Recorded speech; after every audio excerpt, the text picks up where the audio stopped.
Hello प्यारे बच्चों। तो आइए आज हम पढ़ते हैं कि कक्षा 7 का बसंत भाग 2 का पाठ 12 कंचा। तो आइए शुरू करते हैं। वह नीम के पेड़ों की घनी छांव से होता हुआ सियार की कहानी का मज़ा लेता आ रहा था।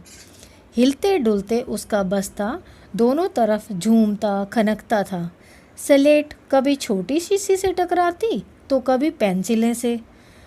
यूं ये सब उस बस्ते के अंदर टकरा रहे थे, मगर वह न कुछ सुन रहा था न कुछ देख रहा था।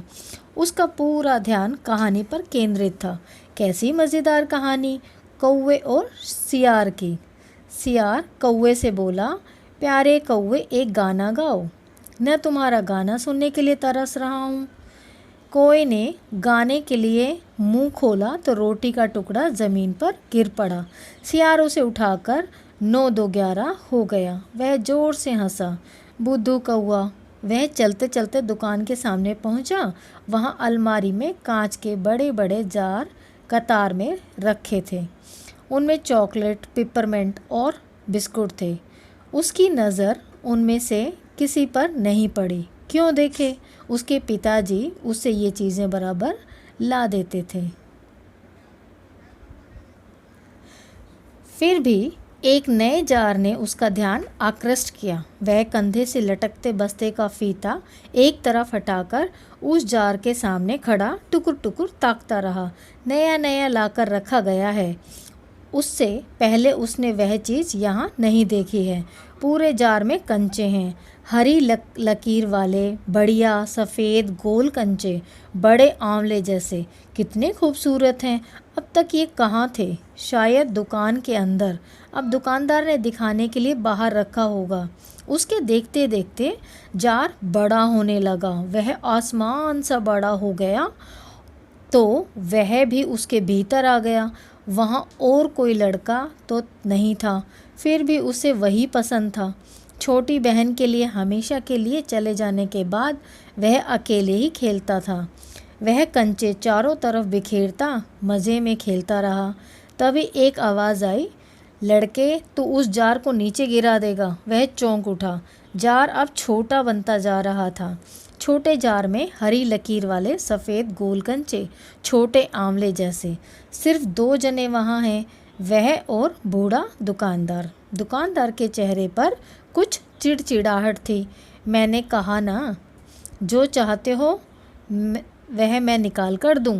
वह उदास हो अलग खड़ा रहा। क्या कंचा चाहिए? दुकानदार ने जार का ढक्कन खोलना शुरू किया। उसने निषेध में सिर हिलाया। निषेध मतलब बच्चों, उसने मना किया। तो फिर सवाल खूब रहा, क्या उसे कंचा चाहिए?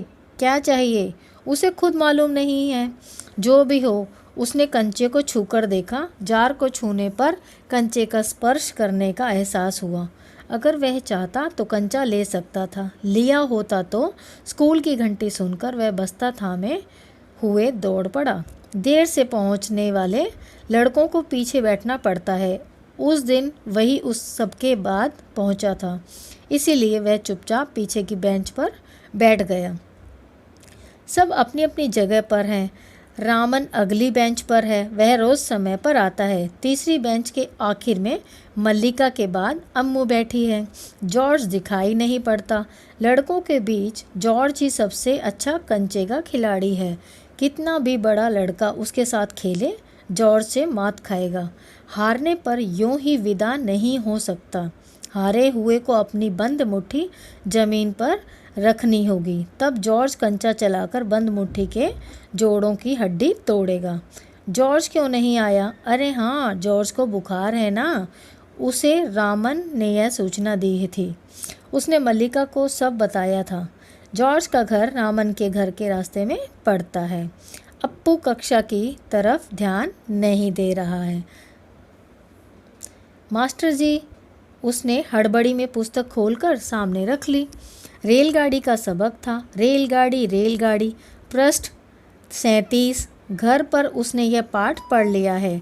मास्टर जी बीच बीच में बेंच से मेज ठोकते हुए ऊंची आवाज़ में कह रहे थे, बच्चों तुम में से कई ने रेलगाड़ी देखी होगी, उसे भाप की गाड़ी भी कहते हैं क्योंकि उसका यंत्र भाप की शक्ति से ही चलता है। भाप का मतलब पानी से निकलती भाप से है।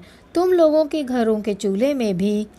अप्पू ने भी सोचा रेलगाड़ी, उसने रेलगाड़ी देखी है, छुक छुक छुक, यही रेलगाड़ी है। वह भाप की भी गाड़ी का मतलब। मास्टर जी की आवाज़ अब कम ऊंची थी। वे रेलगाड़ी के हर एक हिस्से के बारे में समझा रहे थे। पानी रखने के लिए खास जगह है, इसे अंग्रेजी में बॉयलर कहते हैं। यह लोहे का बड़ा पीपा है, लोहे के एक बड़ा कांच का जार, उसमें हरी लकीर वाले सफ़ेद गोल कंचे, बड़े आंवले जैसे। जॉर्ज अब अच्छा होकर आ जाएगा, तब उससे कहेगा। उस समय जॉर्ज कितना खुश होगा। सिर्फ वे दोनों खेलेंगे और किसी को साथ खेलने नहीं देंगे। उसके चेहरे का चौक का टुकड़ा आ गिरा। अनुभव के कारण वह उठकर खड़ा हो गया। मास्टर जी गुस्से में हैं। अरे तू उधर क्या कर रहा है? उसका दम घुट रहा था। बोल। वह खामोश खड़ा रहा। क्या नहीं बोलेगा? वे अप्पू के पास पहुँचे। सारी कक्षा सांस रोके हुए उसी की तरफ देख रही है। उसकी घबराहट बढ़ गई। मैं अभी किसके बारे में बता रहा था? कर्मठ मास्टर जी उस लड़के के का चेहरा देखकर समझ गए कि उसके मन में कुछ और है। शायद उसने पाठ पर ध्यान दिया भी हो। अगर दिया है तो उसका जवाब उसके मन से बाहर ले आना है, इसी में उनकी सफलता है। हाँ हाँ बता, डरना मत। मास्टर जी ने देखा अप्पू की ज़बान पर जवाब था हाँ हाँ। वह कांपते हुए बोला कंचा। कंचा? वे सकपक आ गए। कक्षा में भूचाल आ गया। Stand up. मास्टर साहब की आंखों में चिंगारियां सुलग रही थी। अप्पू रोता हुआ बेंच पर चढ़ा। पड़ोसी कक्षा के टीचर ने दरवाजे से झांक कर देखा, फिर सम्मिलित हंसे। रोकने की पूरी कोशिश करने पर भी वह अपना दुख रोक नहीं सका। सुबकता रहा। रोते रोते उसका दुख बढ़ता ही गया। सब उसकी तरफ देख देख कर उसकी हंसी उड़ा रहे हैं। रामन, मल्लिका, सब। बेंच पर खड़े खड़े उसने सोचा, दिखा दूंगा सबको। जॉर्ज को आने दो। जॉर्ज जब आए, जॉर्ज के आने पर वह कंचे खरीदेगा। इनमें से किसी को वह खेलने नहीं बुलाएगा। कंचे को देख ये ललचाएंगे। इतना खूबसूरत कंचा है, हरी लकीर वाले सफ़ेद गोल कंचे, बड़े आंवले जैसे। तब शक हुआ, कंचा मिले कैसे? क्या मांगने पर दुकानदार देगा? जॉर्ज को साथ लेकर पूछें तो? नहीं दे तो? किसी को शक हो तो पूछ लो। मास्टर जी ने उस घंटे का सबक समाप्त किया। क्या किसी को कोई शक नहीं? अप्पू की शंका अभी दूर नहीं हुई थी। वह सोच रहा था, क्या जॉर्ज को साथ ले चलने पर दुकानदार कंचा नहीं देगा? अगर खरीदना ही पड़े तो कितने पैसे लगेंगे? रामन ने मास्टर जी से सवाल किया और उसे सवाल का जवाब मिला। अम्मिणी ने शंका का समाधान कराया। कई छात्रों ने यह दोहराया। अप्पू क्या सोच रहे हो? मास्टर जी ने पूछा। पूछ लो ना, शंका क्या है? शंका जरूर है। क्या जॉर्ज को साथ ले चलने पर दुकानदार कंचे देगा? नहीं तो कितने पैसे लगेंगे? क्या 5 पैसे में मिलेगा? 10 पैसे में? क्या सोच रहे हो? पैसे? क्या? कितने पैसे चाहिए? किसके लिए? वह कुछ नहीं बोला। हरी लकीर वाले सफ़ेद गोल कंचे उसके सामने से फिसलते गए। मास्टर जी ने पूछा, क्या रेलगाड़ी के लिए? उसने सिर हिलाया। बेवकूफ़, रेलगाड़ी को पैसे से खरीद नहीं सकते। अगर मिले तो उससे लेकर क्या करेगा? वह खेलेगा, जॉर्ज के साथ खेलेगा। रेलगाड़ी नहीं, कंचा। चपरासी एक नोटिस लाया। मास्टर जी ने कहा, जो फीस लाए हैं वे ऑफिस जाकर जमा कर दें। बहुत से छात्र गए। राजन ने जाते जाते अप्पू के पैर में चिकोटी काट ली। उसने पैर खींच लिया। उसे याद आया, उसे भी फीस जमा करनी है। पिताजी ने उसे 1.5 रुपया इसी के लिए दिया है।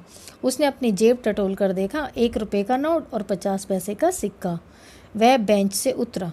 किधर? मास्टर जी ने पूछा। उसके कंठ से खुशी के बुलबुले उठे। फीस देनी है। फीस मत देना, मास्टर जी ने कहा। वह झिझकता रहा। On the bench. वह बेंच पर चढ़कर रोने लगा। क्या भविष्य में कक्षा में ध्यान से पढ़ेगा? ध्यान दूंगा। वह दफ्तर गया। दफ्तर में बड़ी भीड़ थी। बच्चों, एक एक करके आओ, क्लर्क बाबू बता रहे हैं। पहले मैं आया हूँ। मैं भी आया हूँ। मेरे बाकी पैसे? इस शोरगुल से अप्पू दूर खड़ा रहा। रामन ने फीस जमा की, मल्लिका ने जमा की, अब थोड़े से लड़के ही बचे हैं। वह सोच रहा था, जॉर्ज को साथ लेकर चलूं तो देगा ना? शायद दे, नहीं तो कितने पैसे लगेंगे? 5 पैसे, 10 पैसे। हरी लकीर वाले गोल सफ़ेद कंचे। घंटी बजने पर फीस जमा किए हुए सभी बच्चे उधर से चले। वह भी चला, मानो नींद से जागकर वह चल रहा हो। क्या सब फीस जमा कर चुके? कक्षा छोड़ने से पहले मास्टर जी ने पूछा। वह नहीं उठा। शाम को थोड़ी देर इधर उधर टहलता रहा। लड़के गीली मिट्टी में छोटे गड्ढे खोदकर कंचे खेल रहे थे। वह उनके पास नहीं गया। फाटक के सींचे थामे उसने सड़क की तरफ देखा। वहाँ उस मोड़ पर दुकान है। दुकान में अलमारी। बाहर खड़े खड़े छू सकेगा। अलमारी के शीशे में के जार हैं। उसमें एक जार में पूरा बस्ता कंधे पर लटकाए वह चलने लगा। दुकान नज़दीक आ रही है। उसकी चाल की तेज़ी बढ़ी। वह अलमारी के सामने खड़ा हो गया। दुकानदार हंसा। उसे मालूम हुआ कि दुकानदार उसके इंतज़ार में है। वह भी हंसा। कंचा चाहिए है ना? उसने सिर हिलाया। दुकानदार जार का ढक्कन जब खोलने लगा तब अप्पू ने कहा, अच्छे कंचे हैं ना? बढ़िया, फर्स्ट क्लास कंचे। तुम्हें कितने कंचे चाहिए? कितने कंचे चाहिए? कितने चाहिए? कितने? उसने जेब में हाथ डाला। 1 रुपया और 50 पैसे हैं। उसने वह निकाल कर दिखाया। दुकानदार चौंका। इतने सारे पैसों के? सबके? पहले कभी किसी लड़के ने इतनी बड़ी रकम से कंचे नहीं खरीदे थे। इतने कंचों की ज़रूरत क्या है? वह मैं नहीं बताऊंगा। दुकानदार समझ गया वह भी किसी ज़माने में बच्चा रहा था।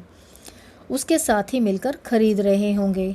यही उनके लिए खरीदने आया होगा। वह कंचे खरीदने की बात जॉर्ज के सिवा और किसी को बताना नहीं चाहता था। दुकानदार ने पूछा, क्या तुम्हें कंचा खेलना आता है? वह नहीं जानता था। तो फिर कैसे कैसे सवाल पूछ रहा है? उसका धीरज जवाब दे रहा था। उसने हाथ फैलाया। दे दो। दुकानदार हंस पड़ा। वह भी हंस पड़ा। कागज़ की पोटली छाती से चिपटाए वह नीम के पेड़ों की छाँव में चलने लगा। कंचे अब उसकी हथेली में हैं। जब चाहे बाहर निकाल ले। उसने पोटली हिलाकर देखा। वह हंस रहा था। उसका जी चाहता था काश पूरा जार उसे मिल जाता। पूरा जार उसे मिल जाता। जार मिलता तो उसके छूने से ही कंचे को छूने का एहसास होता। एकाएक उसे शक हुआ, क्या सब कंचों में लकीर होगी? उसने पोटली खोलकर देखने का निश्चय किया। बस्ता नीचे रखकर वह धीरे से पोटली खोलने लगा। पोटली खुली और सारे कंचे बिखर गए। वे सड़क के बीचों बीच पहुंच रहे हैं। क्षण भर शक पकाने के बाद वह उन्हें चुनने लगा। हथेली भर गई। वह चुने हुए कंचे कहाँ रखे? स्लेट और किताब बस्ते से बाहर रखने के बाद कंचे बस्ते में डालने लगा। 1, 2, 3, 4। एक कार सड़क पर ब्रेक लगा रही थी। वह उस वक्त भी कंचे चुनने में मग्न था। ड्राइवर को इतना गुस्सा आया कि उस लड़के को कच्चा खा जाने की इच्छा हुई। उसने बाहर झांक कर देखा। वह लड़का क्या कर रहा है? हॉर्न की आवाज़ सुन कंचे चुनते अप्पू ने बीच में सिर उठाकर देखा। सामने एक मोटर है और उसके भीतर ड्राइवर। उसने सोचा, क्या कंचे उसे भी अच्छे लग रहे हैं? शायद वह भी मज़े ले रहा है। एक कंचा उठाकर उसे दिखाया और हंसा। बहुत अच्छा है ना? ड्राइवर का गुस्सा हवा हो गया। वह हंस पड़ा। बस्ता कंधे पर लटकाए, स्लेट, किताब, शीशी, पेंसिल सब छाती से चिपकाए वह घर आया। उसकी माँ शाम की चाय तैयार कर उसकी राह देख रही थी। बरामदे की बेंच पर स्लेट व किताबें फेंक कर वह दौड़कर माँ के गले लग गया। उसके लौटने में देर होते देखकर माँ घबराई हुई थी। उसने बस्ता जोर से हिलाकर दिखाया। अरे यह क्या है? माँ ने पूछा। मैं नहीं बताऊँगा, वह बोला। मुझसे नहीं कहेगा? कहूँगा। माँ, आंखें बंद कर लो। माँ ने आंखें बंद कर ली। उसने गिना 1 2 3। माँ ने आंखें खोलकर देखा, बस्ते में कंचे ही कंचे थे। वह कुछ और हैरान हुई, इतने सारे कंचे कहाँ से लाया?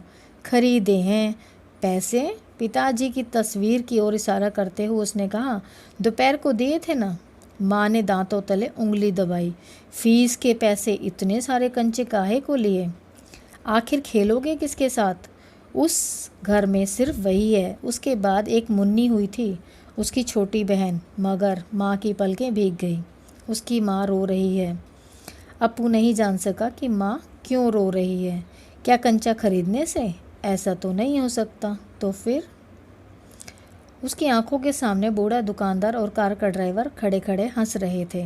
वे सब पसंद करते हैं, सिर्फ माँ को कंचे क्यों पसंद नहीं आए?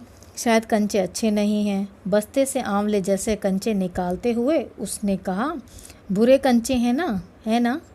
नहीं, अच्छे हैं, देखने में बहुत अच्छे लगते हैं ना, बहुत अच्छे लगते हैं। वह हंस पड़ा। उसकी माँ भी हंस पड़ी। आंसू से गीले माँ के गाल पर उसने अपना गाल सटा लिया। अब उसके दिल से खुशी छलक रही थी। तो बच्चों, ये कहानी थी बसंत भाग 2 की कंचा पाठ, और इसके रचयिता जो इसके लेखक हैं उनका नाम है टी पद्मनाभन जी। धन्यवाद।